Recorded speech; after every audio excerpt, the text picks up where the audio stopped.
¿Cómo están? Yo soy Carlos Zambrano y este espacio para hablar de literatura se llama El Mal Lector. Hoy me gustaría compartir con ustedes algunas reflexiones, algunas ideas en torno a este libro, En busca del tiempo perdido por el camino de Swan, el primero de los libros que conforman el conjunto de En busca del tiempo perdido, conformado por 7 libros que van desde Por el camino de Swan, A la sombra de las muchachas en flor, El mundo de los Guermantes, Sodoma y Gomorra, el cuarto libro, el quinto libro, La prisionera, el sexto, La fugitiva y por último, El tiempo recuperado, séptimo libro que conforma En busca del tiempo perdido. Recordemos que el conjunto de estos 7 libros, los que conforman En busca del tiempo perdido, se publicaron en Francia entre 1913 y 1927. Bueno, me interesa hacer un planteamiento de lectura, ¿no? Cómo entender, cómo relacionarse ante un libro como En busca del tiempo perdido por el camino de Swan. Partiendo de una noción, ¿no? Muchas veces un primer acercamiento a un libro como este puede ser desconcertante. Cuando uno se aproxima a un libro como Por el camino de Swan, encuentra frases larguísimas, grandes reflexiones, digresiones, que de pronto ralentizan la lectura, pueden hacerla por momentos un poco vaga, y eso puede generar en algunos lectores una relación tensa con el mismo libro, o inclusive que la relación con el libro se rompa. Entonces, me interesa plantear algunas ideas, algunas nociones acerca de cómo uno puede aproximarse a un libro como Por el camino de Swan, ¿no? Creo que es importante, cuando uno se aproxima a un libro, tratar de comprender lo más pronto posible cuál es el planteamiento estético de un libro como ese. No todos los libros necesariamente van a abordar la noción de la intriga o una historia necesariamente interesante, rápida, con un ritmo intrigante. No todos los libros van a ser así, mucho menos los libros del siglo XX, ¿no? Muchas de las narraciones del siglo XX, de hecho de las principales narraciones del siglo XX, pensando en autores como Virginia Woolf, novelas como El Faro, como La señora Dalloway, pensando en Kafka, novelas como El Castillo o El Proceso, esta novela En busca del tiempo perdido, u otras novelas representativas de la narración en el siglo XX, como La conciencia de Seno, por ejemplo, de Italo Svevo, son libros que tienen planteamientos bastante distintos en más de un caso a los que uno podía encontrar de novelas más, digamos, mucho más tradicionales, en donde la intriga o la historia era lo que sostenía la narración, lo que sostenía el conjunto de páginas. Entonces me parece importante situarse y intentar comprender cuál es el planteamiento que sostiene una narración como la de En busca del tiempo perdido. Brevemente, recordemos de qué trata un libro como este, un libro como En busca del tiempo perdido por el camino de Swan, el libro 1. Bueno, este libro está dividido en 3 partes. La primera parte titulada Combray, la segunda parte titulada Unos amores de Swan y la tercera parte titulada Nombres de tierras, el nombre. La primera y la última parte están bastante conectadas, abordan una serie de recuerdos de infancia del narrador. Recordemos que estamos ante una narración en primera persona. Y en esta primera parte, por ejemplo, que es Combray, se aborda los recuerdos de infancia de este narrador. Un narrador comparte con nosotros algunos recuerdos de niño cuando visitó Combray y allí tuvo contacto con su tía abuela Eulalia y con la mujer que trabajaba en su casa, Francisca, además de algunos otros personajes que orbitan alrededor de su tía, de la casa de su tía, y además no solamente personajes, sino también lugares, torres, calles, diferentes escenarios que conforman Combray y que han quedado impregnados en el recuerdo del narrador. De eso trata la primera parte en términos muy generales, titulada Combray.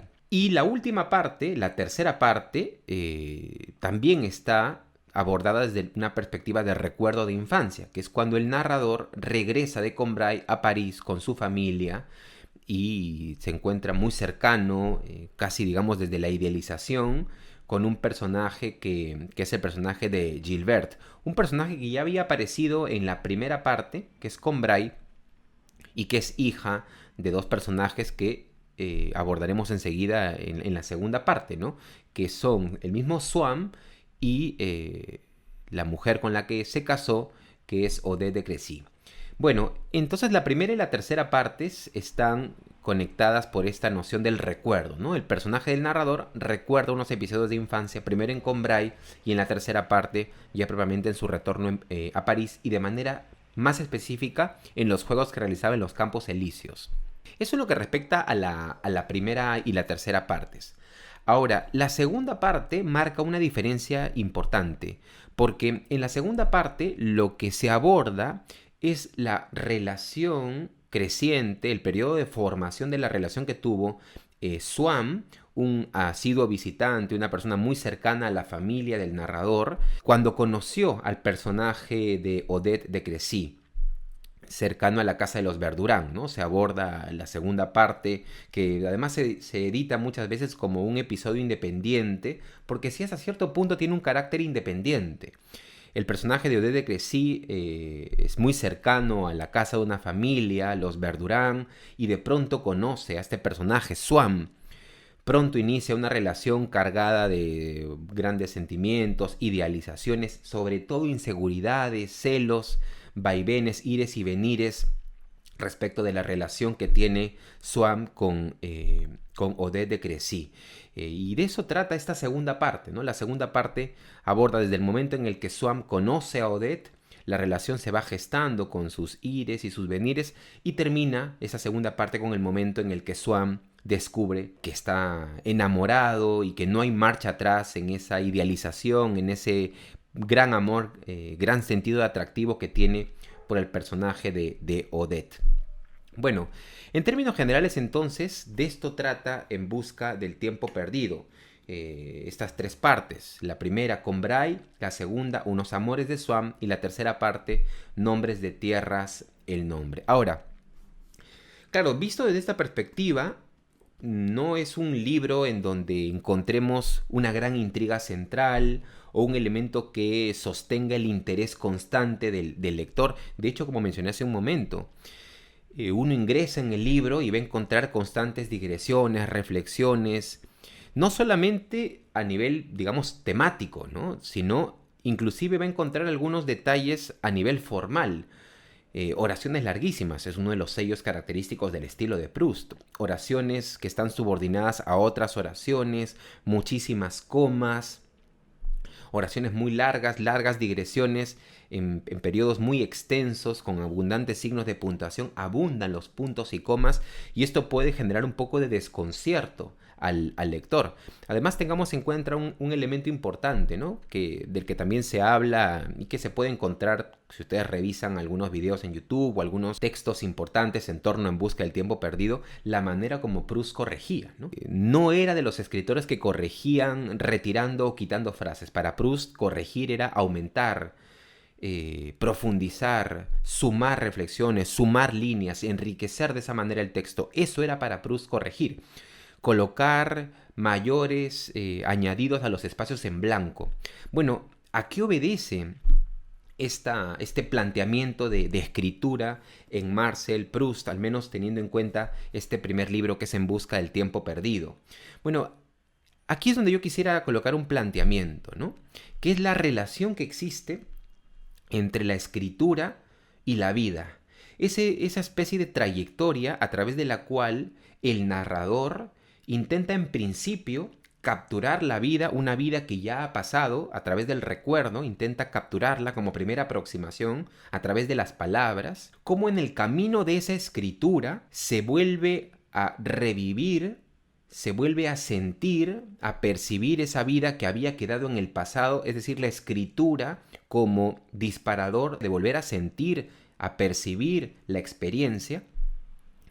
Y por último, cómo la escritura, al abordar la vida, al recordarla, al recuperarla, en el camino de la escritura, la vida se va enriqueciendo, porque la escritura, en contacto con la vida, la enriquece. ¿Con qué? Con matices de nostalgia, de reflexión, de erudición, cómo, por ejemplo, como más de una vez surge en el libro, ¿no? Cómo la lectura o la reflexión constante tiene el matiz de, vamos a usar la palabra, de agrandar, ensanchar, hacer más profunda la vida.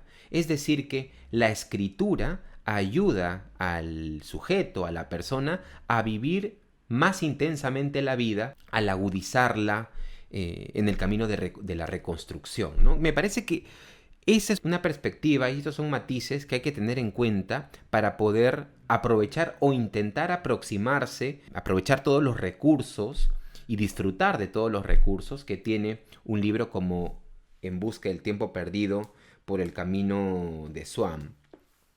Porque claro, cuando uno hace recorridos por algunos capítulos importantes, pienso por ejemplo, bueno, hay una serie de episodios célebres por el camino de Swan. De hecho, yo recomiendo mucho estar muy atento y si es posible tener algún tipo de herramienta adicional o de cuadro, que es algo que a veces yo hago para poder estar atento a cada una de las escenas que nos parezcan relevantes.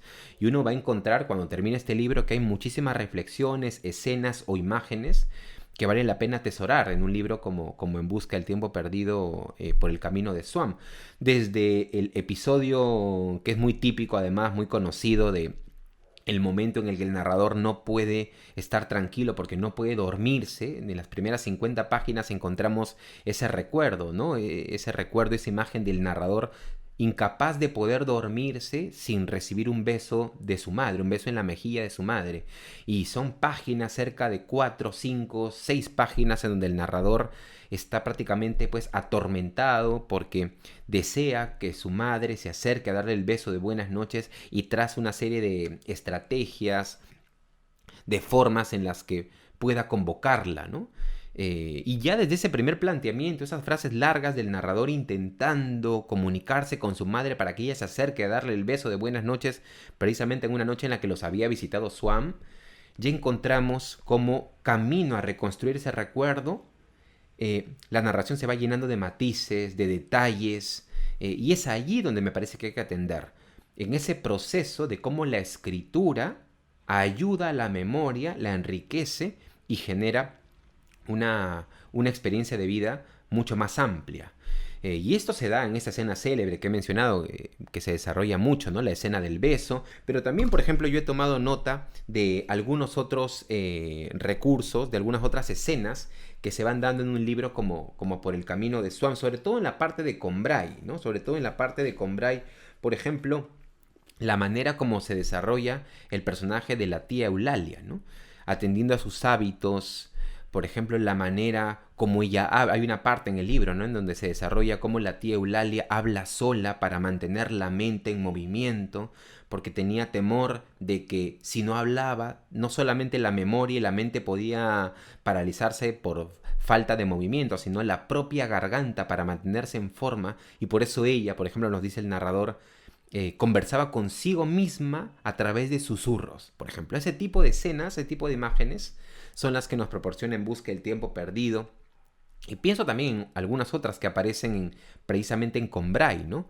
Por ejemplo, la torre de San Hilario, ¿no? Hay una constante alusión a la torre de San Hilario que está allí en el medio de, bueno, ubicada en algún lugar de Combray, desde la que este narrador recuerda, ¿no? Que siempre, que desde cualquier lugar de Combray podía verse esa torre, y es nuevamente el recuerdo se ensancha porque si bien aparentemente es solamente una torre que se ve desde diferentes espacios de Combray, se dedica a constantes reflexiones, ideas, idealización de la torre, hablando de la punta de la torre y desde la que se podía ver todo Combray, y desde los diferentes lugares de Combray, como he dicho, desde los que se podía ver la torre, como si la torre vigilara todo Combray. Es un elemento que también podemos encontrarlo. Y de igual manera vamos a encontrar constantes imágenes ligadas a la naturaleza, momentos donde el narrador va hacia el campo, su primer encuentro, por ejemplo, con Gilbert, cuando la ve por primera vez a la hija de Swan, con Odette, es un elemento que se puede ver. Y la narración profundiza en otros momentos, ¿no? No solamente espacios amplios como la torre o la naturaleza, sino también en espacios domésticos. Se desarrolla, por ejemplo, qué es lo que ocurre, cómo es la cocina en la que Francisca cocinaba, la manera como preparaba los platillos que comían en Combray, también mucha atención, ¿no? Cómo el niño observaba eso y cómo la escritura lo agranda y ¿no? lo amplifica. De igual manera, los rumores, las conversaciones que tenía Francisca con la tía Eulalia, la visitaba en la parte de arriba de su cuarto, conversaban largamente, ella esperaba de alguna manera que le comunicasen las últimas noticias, los últimos chismes que había en Combray, muy atenta a esto, y los personajes de los que también su tía Eulalia se sirve para estar al tanto de todo esto. Bueno, hay escenas innumerables en Busca del Tiempo Perdido, sobre todo en la parte de Combray. Ahora comentaré también un poco sobre Unos Amores de Swam y la última parte de Nombres de Tierras, el nombre, pero en Combray muy útil, que resulta muy útil para aproximarse a esta primera parte, es atender a este procedimiento, ¿no? Cómo la memoria captura la vida a través de la escritura, pero a la vez como la misma escritura, al intentar capturar la experiencia, la amplifica, la agranda, porque en el camino de la escritura ocurren muchas cosas. El narrador lleva a cabo algunas reflexiones, hace comparaciones con pinturas, con lecturas anteriores. Recordemos además que si bien la perspectiva, es decir, la focalización es la de un niño, la narración está planteada desde un adulto, desde la sofisticación y el recuerdo y la elaboración que puede procurar un adulto. Entonces, todos estos matices enriquecen la narración, la evocación de esos episodios de infancia. Creo que es una manera que puede generar mucha ganancia en el lector observar este procedimiento, ¿no? Como he dicho, la escritura amplifica y agudiza la experiencia. Eso en lo que respecta a Combray. Y yo diría que también eso está muy ligado a la última parte, ¿no? Porque la primera y la última partes, tanto Combray como la tercera parte, Nombres de Tierras, el nombre, están enfocados desde la perspectiva infantil. Y si nosotros recordamos lo que ocurre en la tercera parte, tenemos nuevamente al narrador, esta vez ya en París, cuando ha partido de Combray, y constantes escenas en los Campos Elíseos, en donde ha vuelto a ver a un personaje que había visto en Combray, que es Gilbert, y cómo la idealiza, la observa, él se muere por encontrarla, para jugar allí, y nuevamente, ¿no? El lenguaje, al intentar capturar la experiencia, termina ensanchando la experiencia, matizándola, enriqueciéndola.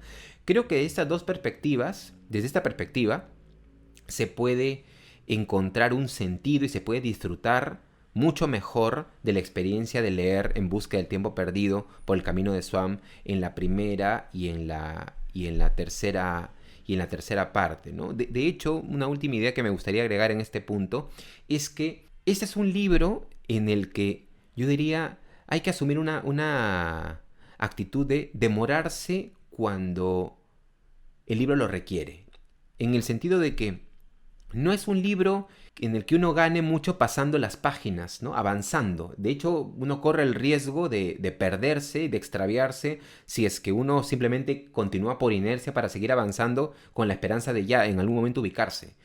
Es un libro que hay que captar la idea central, se dan constantes planteamientos, constantes ideas a lo largo de las partes 1 y 3. Pero lo importante, yo diría, a modo de prevención y de precaución para poder capturar y disfrutar del libro, es entender el hilo inicial, ¿no? De cada una de las ideas, estar bien seguro de que uno comprende ese hilo inicial y recorrer lentamente las reflexiones. Y de esa manera yo creo que sí hay un disfrute garantizado, no hay desperdicio, pero hay que tenerle paciencia y hay que ponerle mucha dedicación, sobre todo a esas largas reflexiones.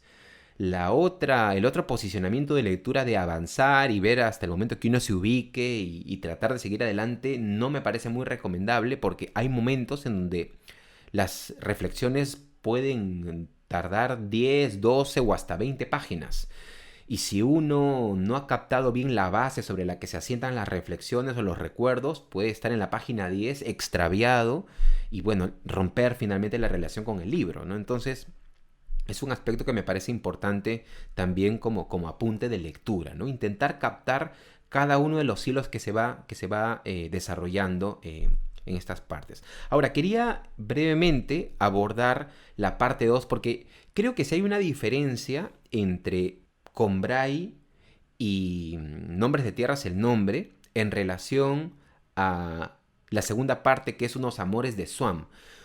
Si bien la primera y la tercera partes están enfocadas desde la perspectiva de la memoria, la evocación de la memoria por vías de la escritura, a través de la cual se filtran detalles como la nostalgia, la idealización, la reflexión, el paso por el intelecto que enriquece la narración, la relación entre escritura y vida es un poco distinta en la parte 2, ¿no? O sea, en Unos amores de Swam el planteamiento es otro, porque se desarrolla la relación que existe entre Swam y Odette de Crécy, a la que Swam conoce a partir de un contacto con... Bueno, la conoce ella primero en realidad y después conoce a los Verdurán, que son una familia que es muy cercana a ella.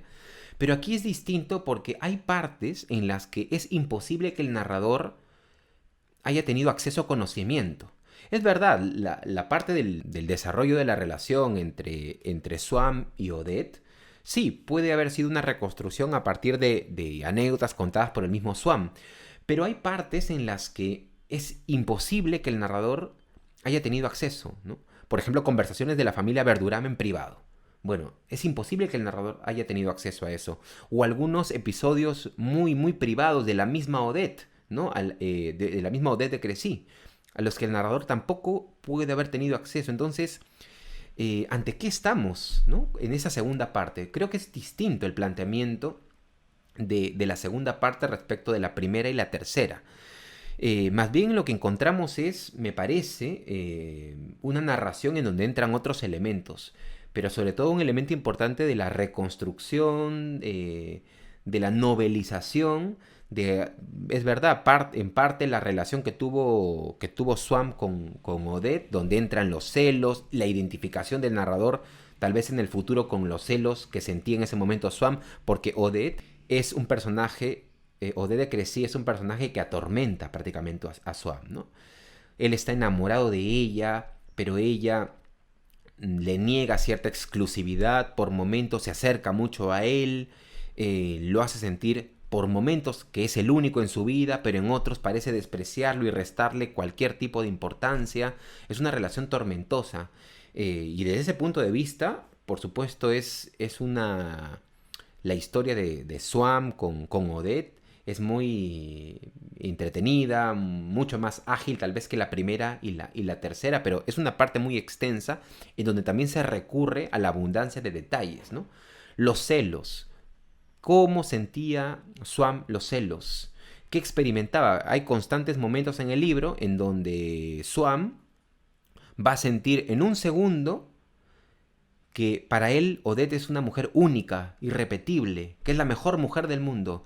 Y un minuto después siente profundo desprecio por ella, por su falta de cultura, por su pobreza en la conversación, etc., ¿no? Entonces, desde el punto de vista temático de la historia que narra, es muy atractivo, pero hay que decir también que hay constantes digresiones, recuerdos, y lo que a mí me parece más complejo además en esa segunda parte es entender cuál es el planteamiento estético de la segunda parte, ¿no? De Unos amores de Swam.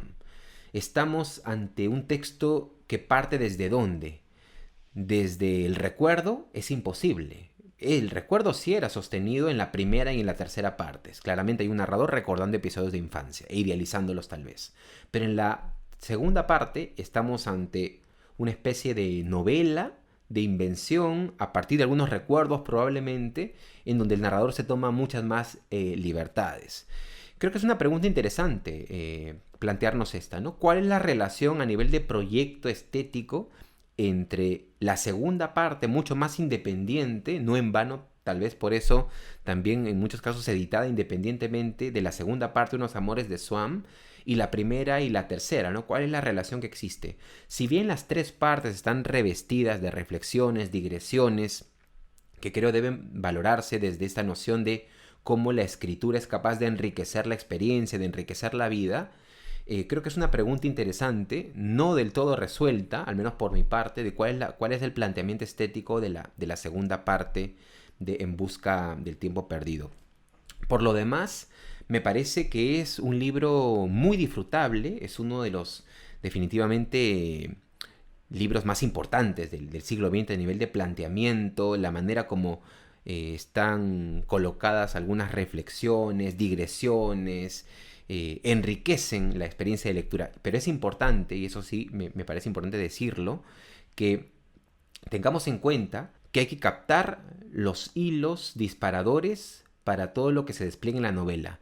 Si uno lee este libro intentando apresurarse para llegar lo más pronto a la página final, lo más probable es que el libro a uno termine cansándolo y la relación con el libro sea tensa, sea distante y se termine rompiendo. Creo que es importante captar los hilos iniciales que desembocan en fragmentos que se irán desenvolviendo a lo largo de diferentes páginas, y de esa manera yo se diría que el disfrute está garantizado. Ustedes van a encontrar por el camino de Swan reflexiones sobre diferentes aspectos, sobre la literatura, sobre la lectura, cómo la lectura enriquece la experiencia con la vida. Van a encontrar fragmentos ligados al arte, a pintura, van a encontrar fragmentos ligados a la naturaleza, a la belleza femenina, a las voces de las personas, inclusive también, no me gustaría obviar también este aspecto, reflexiones sobre, por ejemplo, la melodía, la música, los efectos que causa la música en una subjetividad, ¿no? Por citar un fragmento, por ejemplo, de Por el camino de unos amores de Swan, uno de los momentos que me parecen más brillantes de un libro como este es el momento en el que Swan recordaba una melodía. Había una melodía que en algún momento la había escuchado, pero lamentablemente nadie le daba noción de qué melodía era. Quería volver a escucharla, pero no sabía cómo buscarla. Y de pronto, el día que se encuentra con Odette de Crécy en una casa, en la casa de los Verdurán, vuelve a escuchar esa melodía. Y relaciona mucho el encuentro con Odette con esa melodía, y eso también formaría parte del impacto que en él quedaría a partir del encuentro con Odette. Bueno, es un libro, seguramente hay muchas escenas que me ha faltado desarrollar, es un libro plagado de momentos memorables, hay que leerlo con paciencia, hay que leerlo con lentitud, pero yo se diría que el disfrute, si uno tiene paciencia y sabe e intenta entender cuál es el proyecto estético de Proust, que pasa por la reconstrucción de la vida a través de la escritura, que enriquece, filtrando con la memoria, con las emociones y las idealizaciones, enriquece la vida. Si uno parte y tiene claro en todo momento esa noción, creo que el disfrute de un libro como En busca del tiempo perdido, Por el camino de Swan, primero de los 7 libros que conforman En busca del tiempo perdido, está garantizado. Solamente me gustaría terminar de pronto con una lectura corta, ¿no? De un fragmento de Por el camino de Swan. Tenía muchos seleccionados, pero bueno, voy a mencionar solamente un par, ¿no? Un par, por ejemplo, el de la Torre de San Hilario. El de la Torre de San Hilario me parece magistral. Y es el siguiente. Esto está al menos en la edición que yo tengo, que es en la página 91. La Torre de San Hilario, ¿no? Cómo el narrador en la parte de Combray idealiza la Torre de San Hilario. Encontramos lo siguiente. Dice: muchas veces, al pasar por la plaza, de vuelta del paseo, mi abuela me hacía pararme para contemplar el campanario. De las ventanas de la torre, colocadas de 2 en 2, unas encima de otras, con esa justa y original proporción en las distancias que no sólo da belleza y dignidad a los rostros humanos, dejaba caer a intervalos regulares bandadas de cuervos que durante un instante daban vueltas chillando, como si las viejas piedras que los dejaban retozar sin verlos, al parecer, se hubieran tornado de pronto inhabitables, y exhalando un germen de agitación infinita, los hubieran pegado y echado de allí. Y después de haber rayado en todas las direcciones el terciopelo morado del aire, se calmaban de pronto y volvían a absorberse en la torre, que de nefasta se había convertido en propicia, y unos cuantos, plantados aquí y allá, parecían inmóviles, cuando estaban, quizás, atrapando a algún insecto en la punta de una torrecilla, lo mismo que una gaviota quieta, inmóvil, con la inmovilidad del pescador en la cresta de una ola. Más adelante, e indudablemente la iglesia, vista por cualquier lado, se distinguía de los demás edificios en que tenía infusa como una especie de pensamiento, pero en su campanario es donde parecía tomar conciencia de sí misma y afirmar una existencia individual y responsable. La torre hablaba por ella. Creo que en la de Combray encontraba mi abuela la cualidad que más apreciaba en este mundo, la naturalidad y la distinción. Como no entendía de arquitectura, decía: hijos míos, podéis reíros de mí, no seré hermosa conforme a los cánones, pero me gusta mucho esa forma suya tan vieja y tan rara. Estoy convencida de que si tocara el piano, tocaría con alma, dice uno de los personajes más importantes, que es la Teulalia sobre la torre de San Hilario en Combray. Bueno, les recomiendo muchísimo entonces este primer tomo de Busca el tiempo perdido por el camino de Swam.